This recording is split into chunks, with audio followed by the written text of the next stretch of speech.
Once upon a midnight dreary, while I pondered weak and weary over many a quaint and curious volume of forgotten lore, while I nodded, nearly napping, suddenly there came a tapping as if someone gently rapping at my chamber door. "'Tis some visitor," I muttered, tapping at my chamber door. "Only this and nothing more." Distinctly I remember it was in the bleak December, and each separate dying ember wrought its ghost upon the floor. Eagerly I wished the morrow. Vainly I had sought to borrow from my books the cease of sorrow for the lost Lenore, for the rare and radiant maiden whom the angels named Lenore, nameless here forevermore. And the silken, sad, uncertain rustling of each purple curtain filled me with fantastic terrors never felt before, so that now, to still the beating of my heart, I stood repeating, "'Tis some visitor entreating entrance at my chamber door, some late visitor entreating entrance at my chamber door. This it is, and nothing more." Presently my soul grew stronger. Hesitating then no longer, "Sir," said I, "or madam, truly your forgiveness I implore, but the fact is I was napping, and so gently you came rapping, and so faintly you came tapping at my chamber door, that I was scarce sure I heard you." Here I opened wide the door. Darkness there, and nothing more. Deep into that darkness peering, long I stood there, wondering, fearing, doubting, dreaming dreams no mortal ever dared to dream before. But the silence was unbroken, and the stillness gave no token, and the only word there spoken was the whispered word, "Lenore?" This I whispered, and an echo murmured back the word, "Lenore." Merely this, and nothing more. Back into the chamber turning, all my soul within me burning, soon again I heard a tapping somewhat louder than before. "Surely," said I, "surely that is something at my window lattice. Let me see then what thereat is, and this mystery explore. Let my heart be still a moment, and this mystery explore. 'Tis the wind, and nothing more."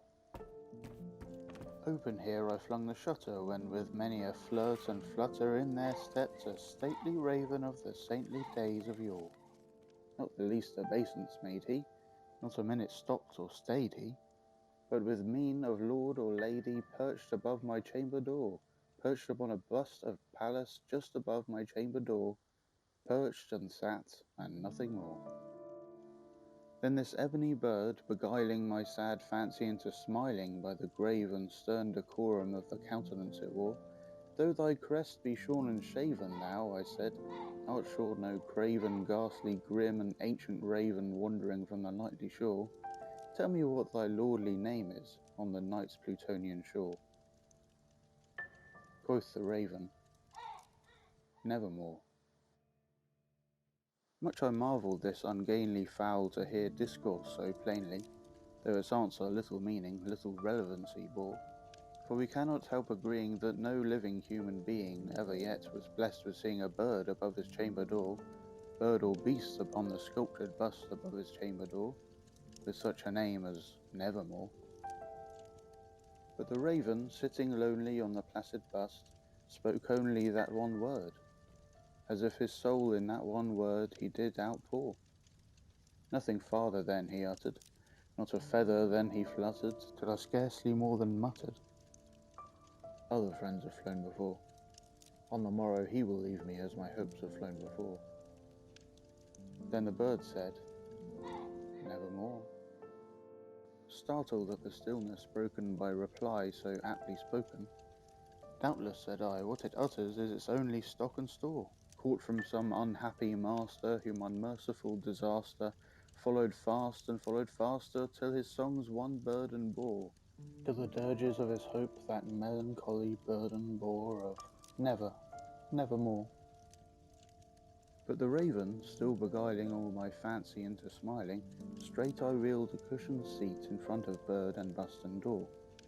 Then upon the velvet sinking I betook myself to linking fancy unto fancy, thinking what this ominous bird of yore, what this grim, ungainly, ghastly, gaunt and ominous bird of yore meant in croaking nevermore.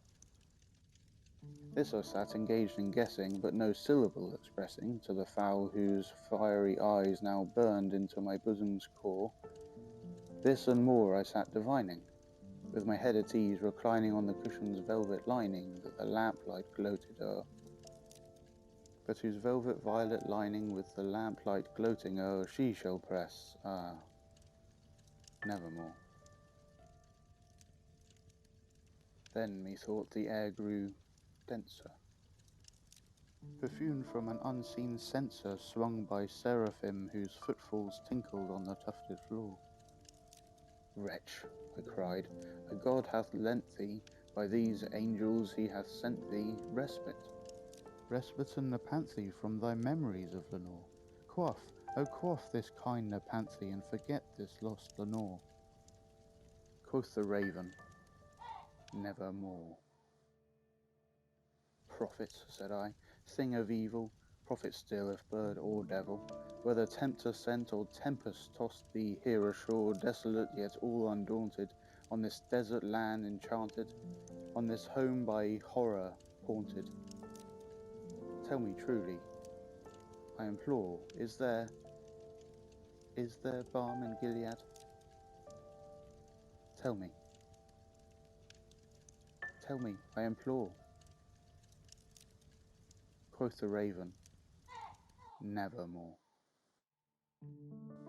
Prophet, said I, thing of evil, prophet still if bird or devil, by that heaven that bends above us, by that God we both adore, tell the soul with sorrow laden, if within the distant Aidenn it shall clasp a sainted maiden, whom the angels name Lenore, clasp a rare and radiant maiden, whom the angels name Lenore.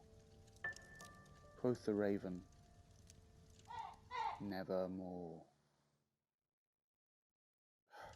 Be that word a sign of parting, bird or fiend, I shrieked, upstarting. Get thee back into the tempest and the night's Plutonian shore. Leave no black plume as a token of that lie thy soul hath spoken. Leave my loneliness unbroken. Quit the bust above my door. Take thy beak from out my heart, and take thy form from off my door. Quoth the raven, never more. And the raven, never flitting, still is sitting on the pallid bust of Pallas just above my chamber door. And his eyes have all the seeming of a demon's that is dreaming, and the lamplight o'er him streaming throws his shadow on the floor. And my soul from out that shadow that lies floating on the floor shall be lifted nevermore.